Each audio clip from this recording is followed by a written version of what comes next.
What's happening, everybody? Welcome back to the Funky Brain Podcast. My name is Dennis, and this is my funky brain up here. We're going to have a great time today. Our guest today really needs no introduction, especially for any sports fans out there, but I'll do one anyway.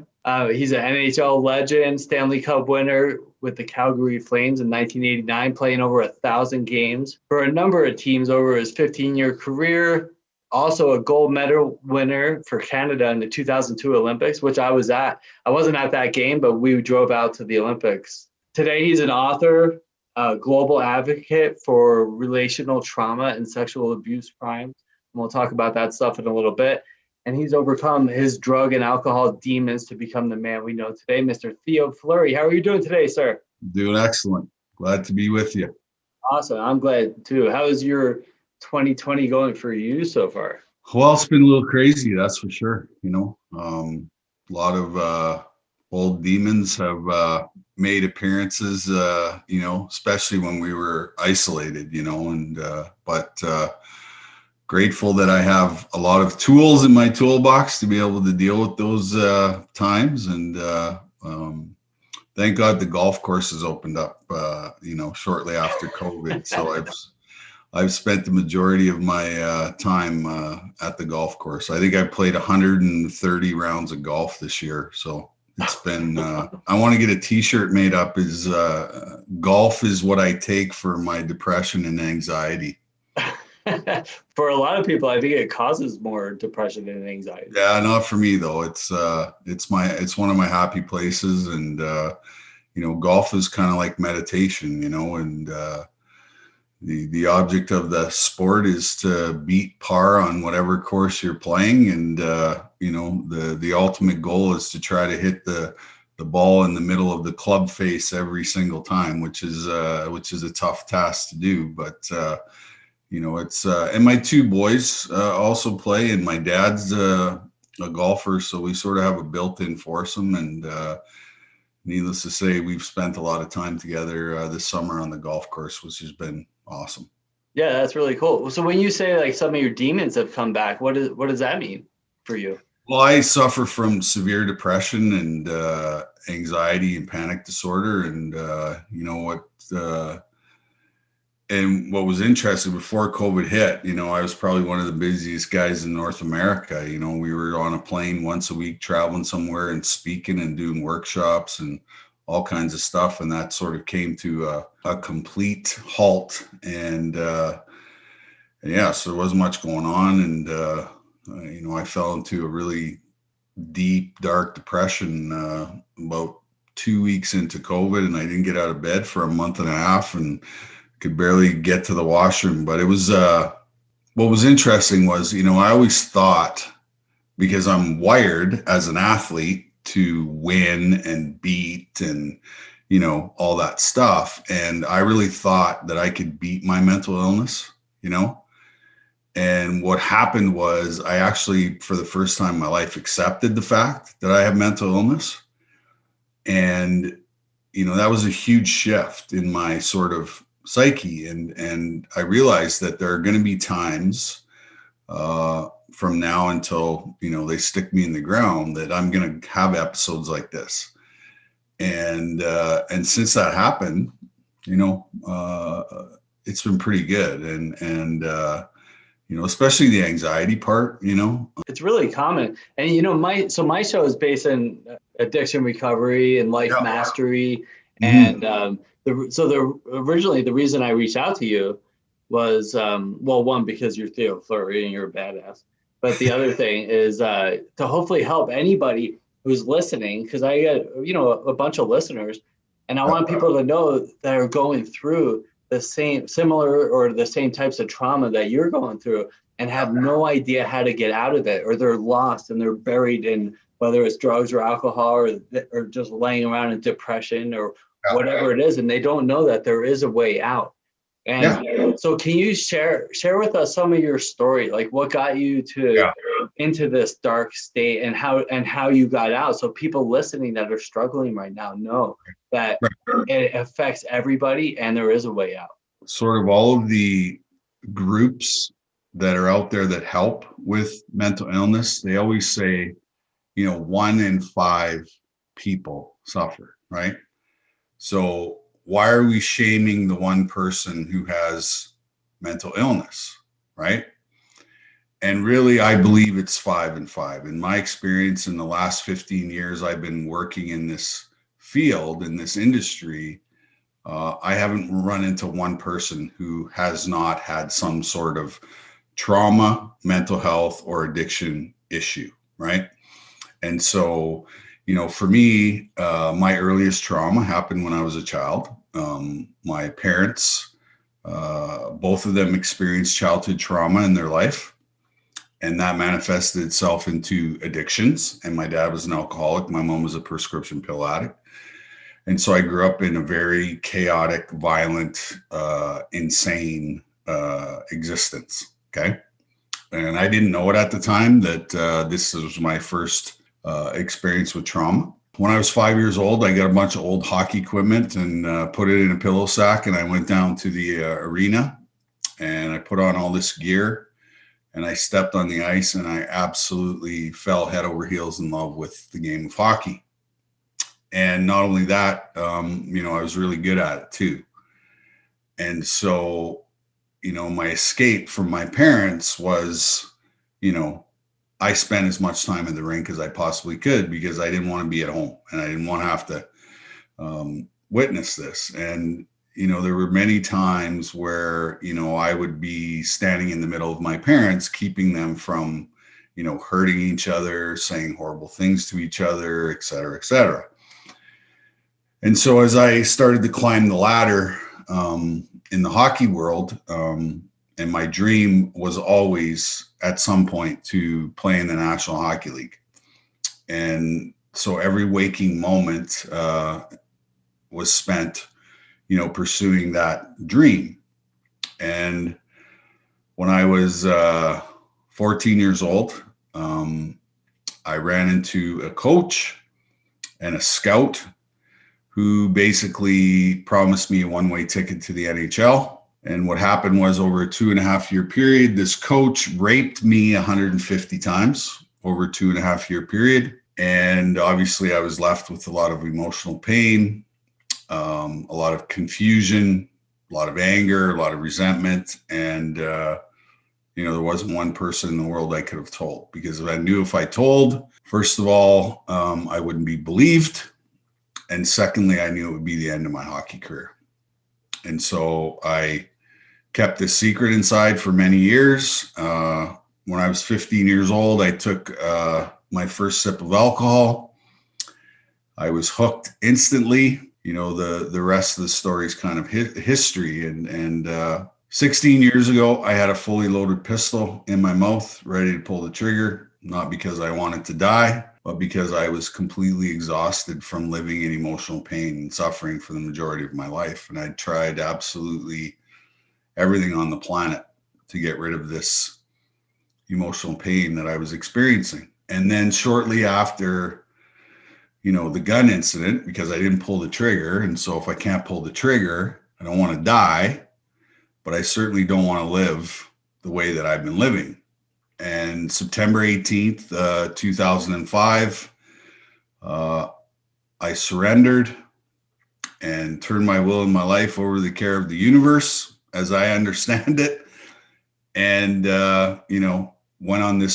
have been on this amazing journey of healing and self-discovery and all these things. And then about 4 years into my sobriety, I finished a book called Playing with Fire, which was my autobiography. It was released in 2009. Basically, writing that book completely changed my life because I thought at the time that I was the only person who had experienced what I had experienced. And as I went out on the book tour, I quickly discovered the enormity and the epidemic of trauma, mental health, and addiction, and how many people actually suffer with some sort of struggle.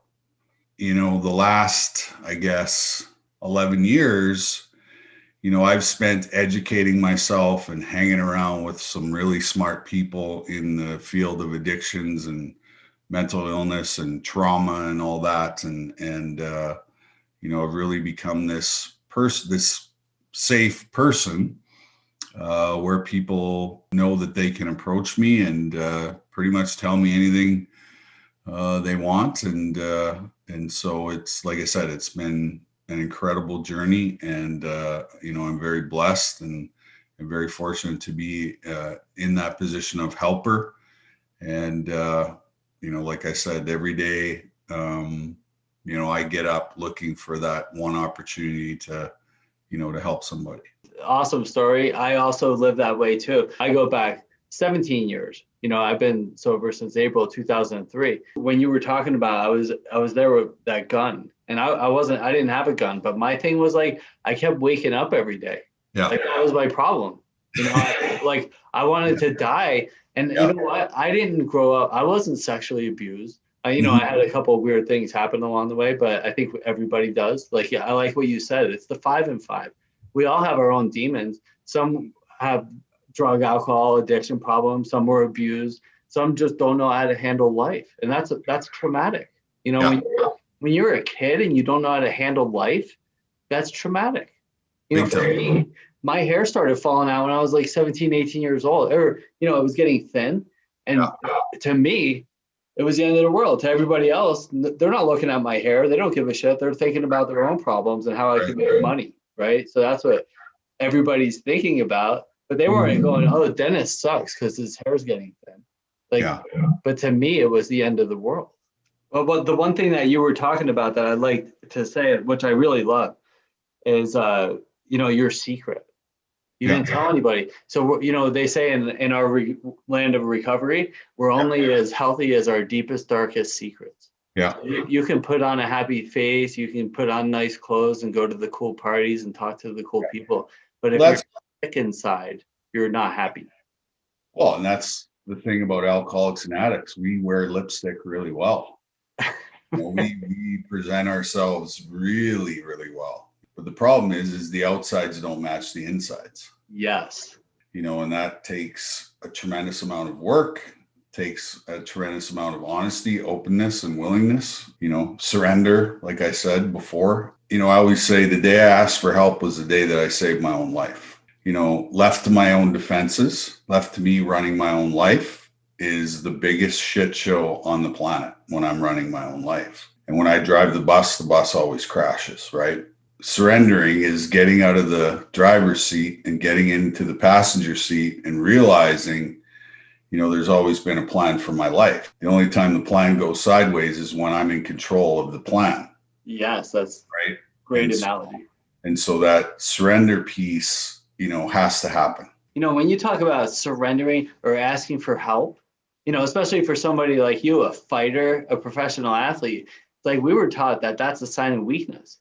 And that's not. It's a sign of strength. Asking for help, not knowing the way out, and saying to somebody else who's been there, "Can you help me?" That's strength. Yeah, it's the most courageous thing you can ever do. Working in this field, working in this industry, we fight stigma every day. And part of that stigma is exactly the statement that you just said.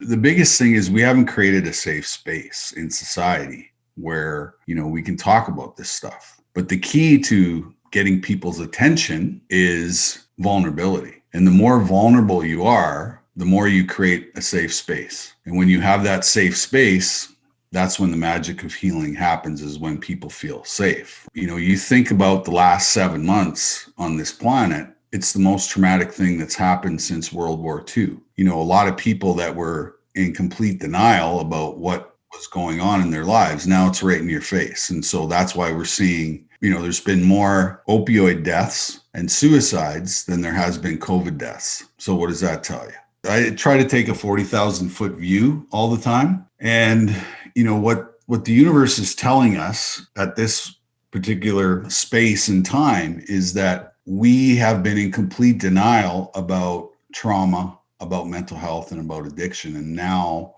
there's really an onus and a focus now on all three of those things, and that it is possible to heal. And when we live in fear, these things like mental health and addiction really, become, front and center. And I know in Canada, everything was closing, and, the liquor stores and the dope shops were considered essential services. And so, to me, that was, a sign that there is way more work to be done. And so it's guys like you and I out there that are trying to create this safe space in society where people who are looking for healing, we're those people that can help. And so I always say, those of us who've experienced trauma, guess what? You're one of the healers on this planet, right? Because you have the experience, you understand, you know what it's like. And, ultimately you can help somebody get to where they want to go. And by doing that, by putting yourself in a position of helping, guess what? You're healing yourself, right? The more people you help heal, you're going to, do the exact same thing. And so, that's why, I love 12-step, because there's a lot of that in that program, mentoring other people and sponsoring other people and all that stuff. Because, I was very fortunate to have an amazing first sponsor who took me through the steps, and I had that spiritual awakening, and the urge and desire, left, and it was gone. And but I had to do the work, and that's ultimately what needs to happen. There's a lot of people that don't want to do the work, and if you don't want to do the work, you're going to continue to struggle. I grew up on the prairies in Canada, where it was I saw people get up at 6 o'clock in the morning and work till 10 o'clock at night. And they were all very successful people. So I knew that hard work would get me where I wanted to go. And so the recovery is no different. If you don't do the work, you're not going to make it. Yeah, it's so true. And people don't realize that this isn't a not drinking contest. It's about growing up and looking the world in the eye, being honest, open, accountable. Accountability is a huge piece. Yeah. And I love one of the words that you use, and I want to actually go to it real quick. It came off of a quote on your website that I found that I really love. And, it's the more we talk, the more we bring awareness to the subject of getting rid of these secrets, right? But here's the word: being honest, open, and vulnerable. That this stuff is okay. Vulnerability is huge, and we kind of talked about it, right? It's the ability to be open, to be ask for help, because I don't know how to do it. But being vulnerable is huge. People think, oh, I'm just gonna, this drinking, it's kind of screwing my life up. So if I could just stop drinking, everything's gonna be perfect, rainbows, unicorns, make more money, better relationships, health. It's just not how it goes. You have to do the work. You just talked about it. It's not, I have to do the work for like a year. I have to do the work for the rest of my life. I'm in therapy for the rest of my life. Forever. And, it's interesting when I stand on stage and I say that quote, I'm in therapy for the rest of my life. You should see some of the looks I get. Yeah. Because we're programmed. For example, if you watch a half an hour show on TV, there are 6 30-second commercials. And 3 of those commercials are Big Pharma saying there is a pill that can help you get rid of whatever you're doing. Well, guess what? There isn't a pill, because I've tried them all. Right? Yeah, me too. I even tried to crush them up and snort them. Oh, yeah. Ultimately, in healing, vulnerability, honesty, openness, and willingness are the keys to peace, joy, happiness, serenity, great relationships, these kind of things. And so, and what's interesting, the most common question I get asked, or people email me, is they say, I have a son, I have a daughter, I have a niece, a nephew, granddaughter, they're going down the wrong path, and I don't know what to do. So I say to them, well, you know what addicts and alcoholics are really, really good at? They're really good at collecting enablers. Okay. Yeah. Okay. So I know that the person that's emailing me is, guess what? An enabler. Right. An enabler. Okay. So then I say, do they actually want help? And most times they say, No. Then I said, you can't help them. But what I know in my own experience, because I collected enablers, and the more enablers I had, the longer my behavior could last. But eventually we make the enablers sick from our behavior. And then they have to go and take care of themselves. And then, like I said, we're left to our own defenses, which is not good. Most of us, when all the enablers are gone, hit that proverbial rock bottom. And we either change or we die. Okay? Like there's no in between. You know, we either change or we die this long, lonely, painful, bitter, angry death, right? If we don't get help. And it's amazing, you know, that's how it works. Yeah, you know, I would like to add another thing in the middle there. You said we change or we die. Those are the only two things. Mm-hmm. But there's another thing in the middle, and that's we wish that we were dead. Yeah. Yeah. And eventually you die. And eventually that's the end result. But that's the end result for everybody. But I don't want to wish I was dead every day. No. Mm-mm. I want to enjoy life. And it takes a while to get there, you know. And a lot of my clients, when I'm talking with people, they're like, well, I want to get here, but I don't want to do this, stuff to get there. I just want to be there. And when you bring up the pill thing, what I say is like, you know, if there was a pill, you don't want that pill. Even if there was a pill, you don't want that pill, you know, because what happens is we have to learn how to live. I need to learn how to feel. We had a very similar path, except I wasn't a star NHL player. However, my path was like, I also started drinking at 15 because I didn't like feeling. I didn't know how to feel. I didn't know how to communicate with people, have relationships, talk, process feelings. So when I started drinking, I didn't have to worry about that shit. And then forward 15, 16 years, when I was miserable, now I'm 31 with the brain of a 15-year-old that never learned how to grow.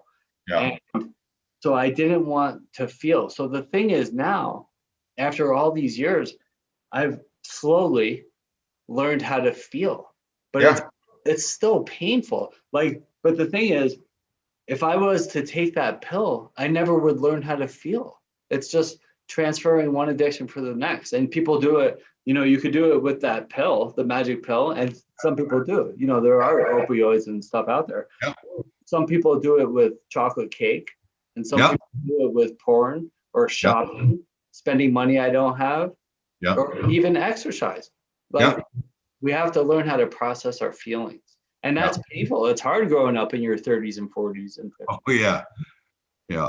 But, you know, from a neuroscience perspective, you know, most of us, our brains aren't, especially in males, our brains aren't developed till we're almost 30. Totally explains my 20s, right? I was walking around without a brain, and the behavior matched the no brain, right? You know? Yeah. And so, it is a process. And you know what's interesting about when you talked about, I want to get here, right? Well, they say if you think about the past, that's depression. And if you think about the future, that's anxiety. What's the goal? What is the goal? The goal is to live 24 hours at a time, as much in the present as we possibly can. That's the goal, which is almost nearly impossible to do. But there are moments of clarity, because when we're present, you know, I think all of our brain functions are actually working the way they're supposed to be working when we're in the present, right? That means we're going to feel. For many years, I didn't know if I was happy, sad, mad, or glad. I didn't know. I had no idea. And so, you know, every day I left the door of my house, you know, I put on this facade that everything was great and everything was awesome, and, you know, and all that. And, you know, thank God I had hockey to get rid of a lot of my anger issues. You know, I always say I went to the best anger management class I could have possibly taken, and that was called the NHL.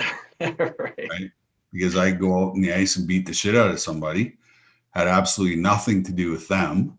You know, sit in the box for 5 minutes, and there wasn't a police officer there charging me with assault.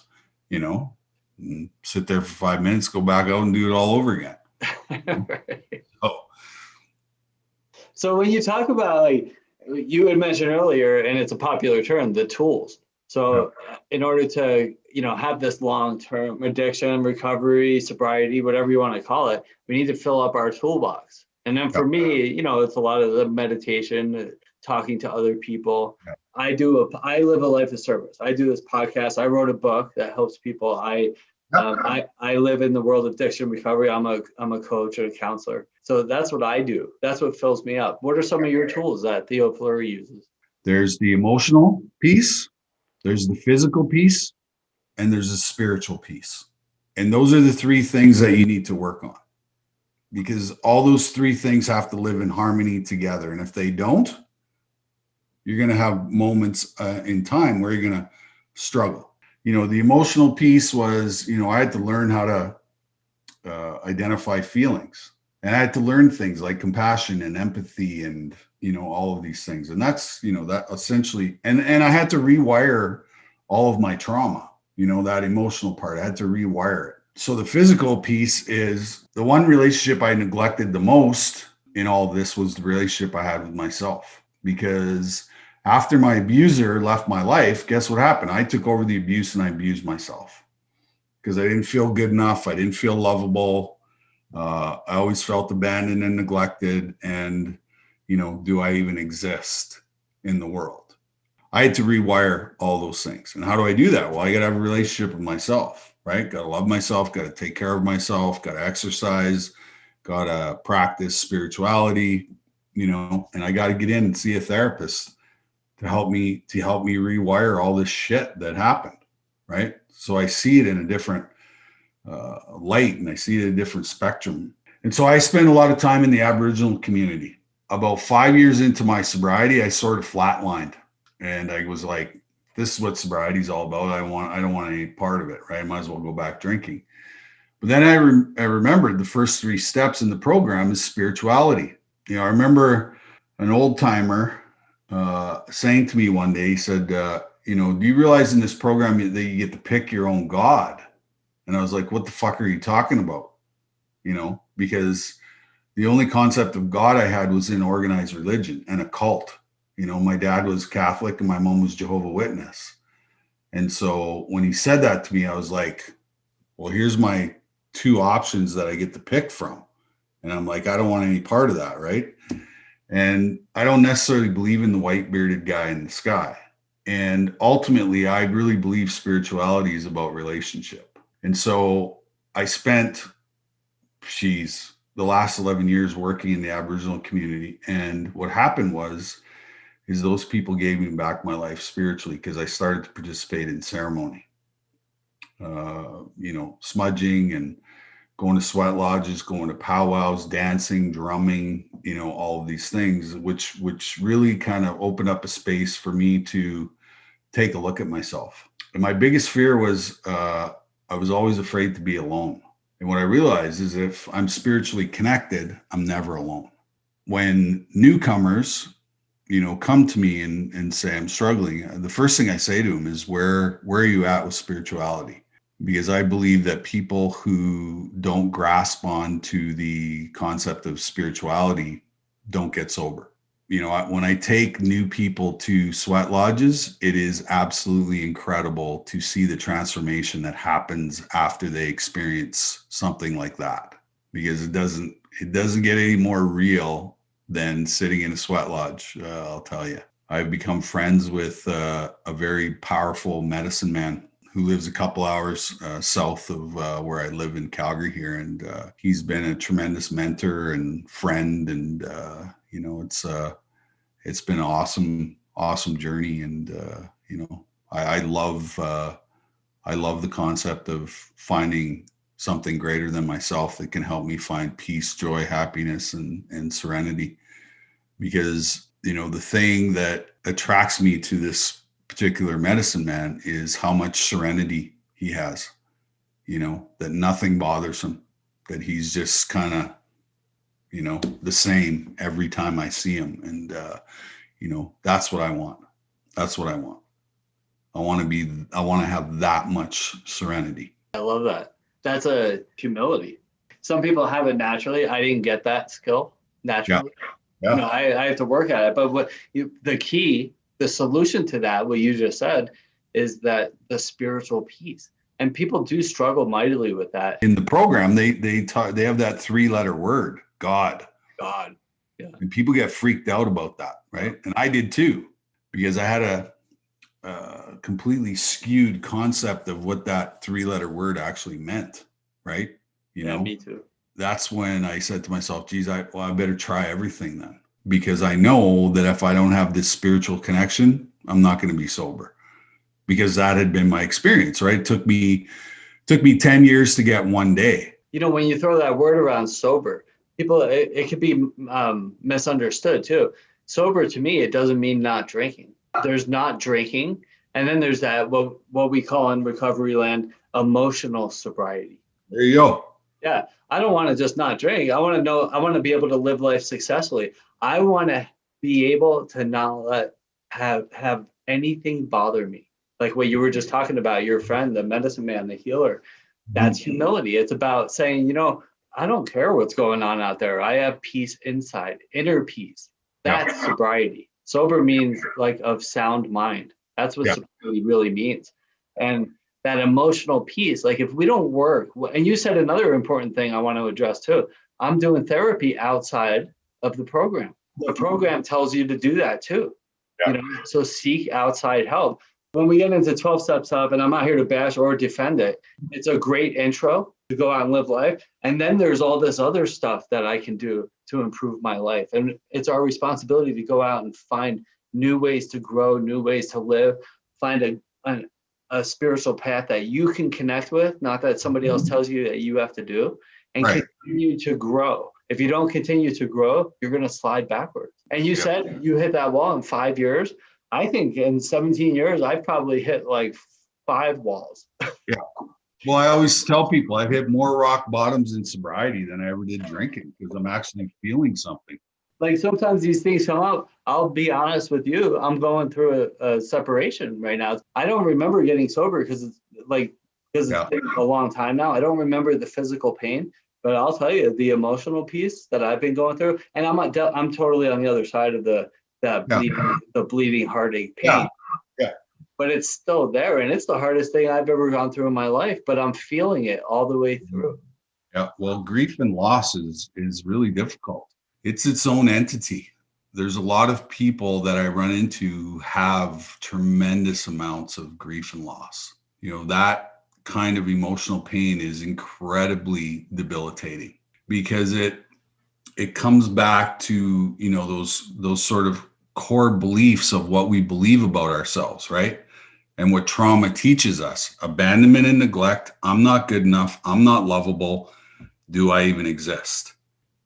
Those are the things that get triggered by grief and loss.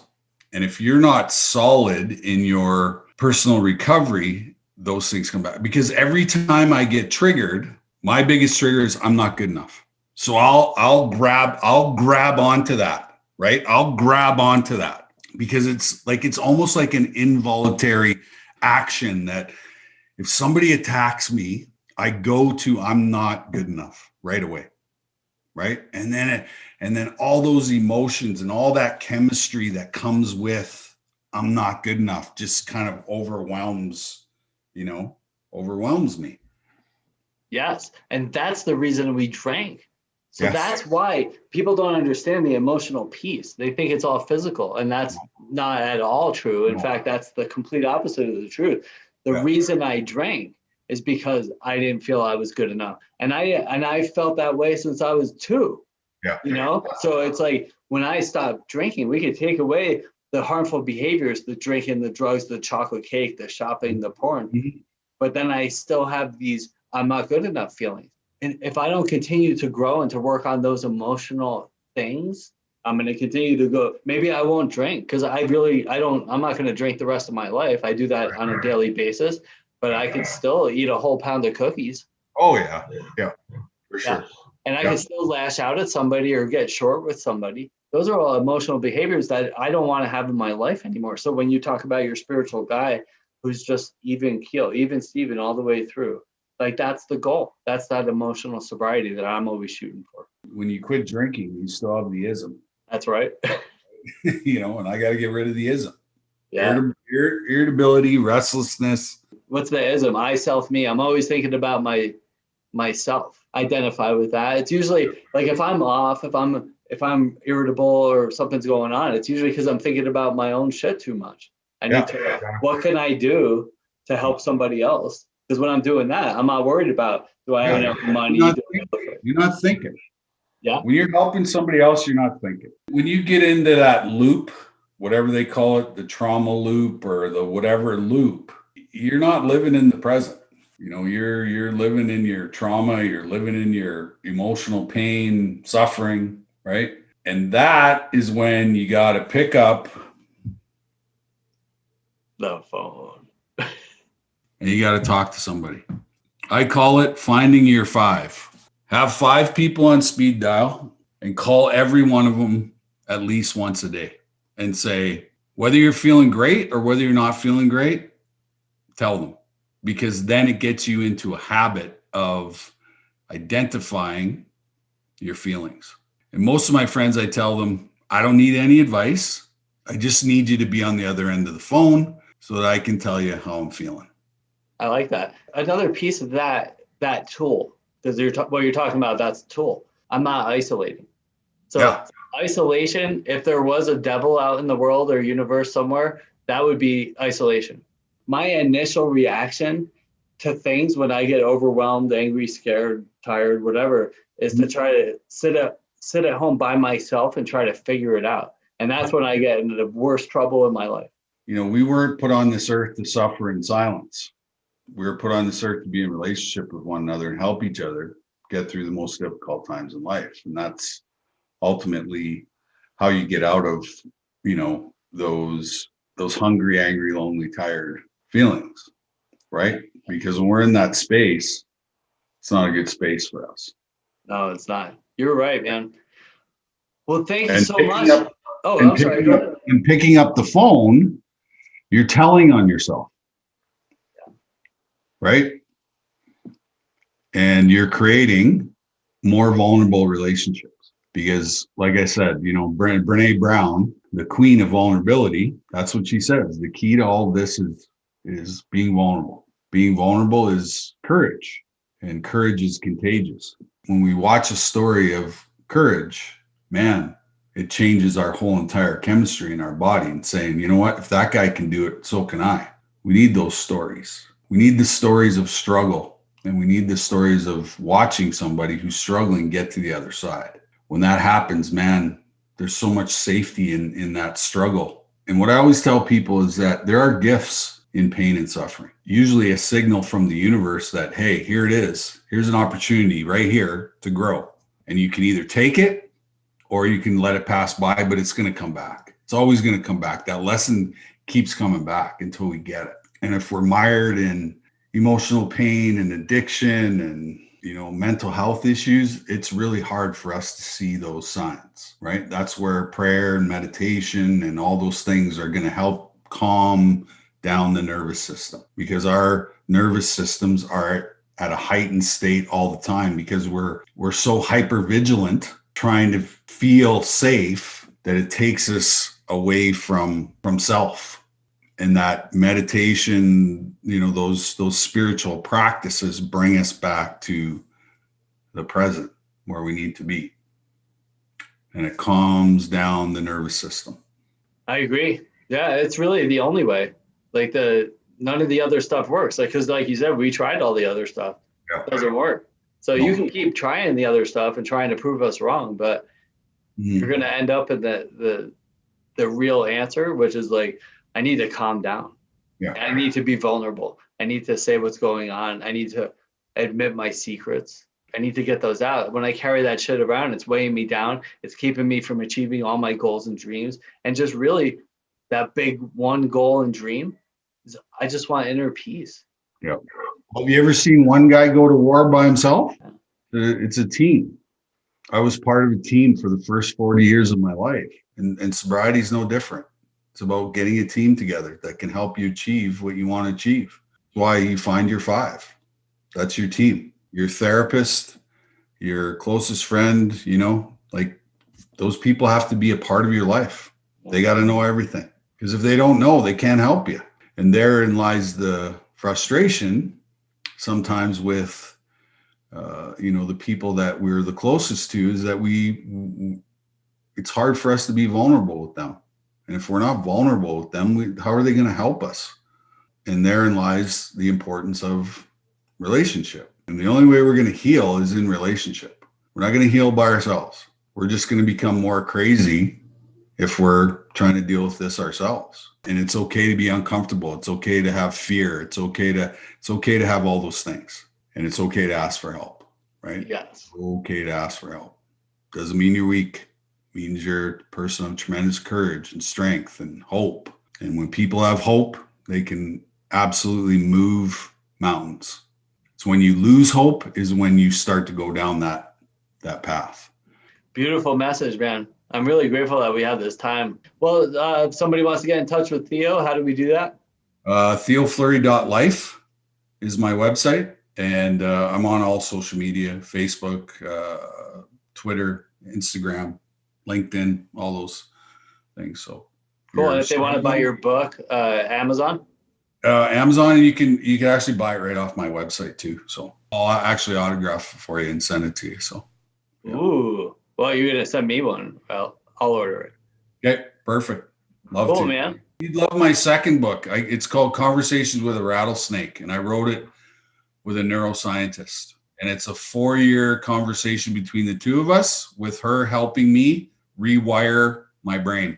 The person I wrote the book with is an amazing, one of the smartest people I've ever hung around with. Incredible compassion and empathy, and just a brilliant human being. I love those brilliant human beings. Yeah, I know. Me too. I love smart people. I know. I always surround myself with people that are way smarter than me. Exactly. That's key too. Yeah, they say if you're the smartest person in the room, you're in the wrong room. Yeah, exactly. That's right. Yep. Go out and find somebody.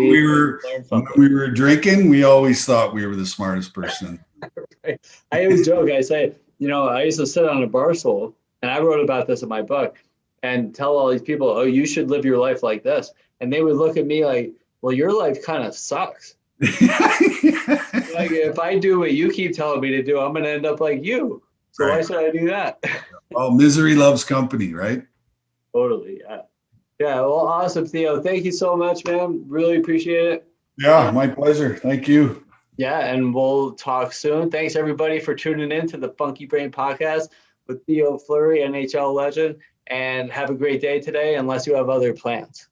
So you can't think your way into a new way of acting. You have to act your way into a new way of thinking and being. Hi, I'm Dennis Berry, best-selling author, speaker, and life coach for addiction recovery. So many people are stuck in their addiction, whether it's like drugs or alcohol or food or shopping or sex or money, and they think they could just stop or try to figure it out on their own, but they don't change anything in their lives.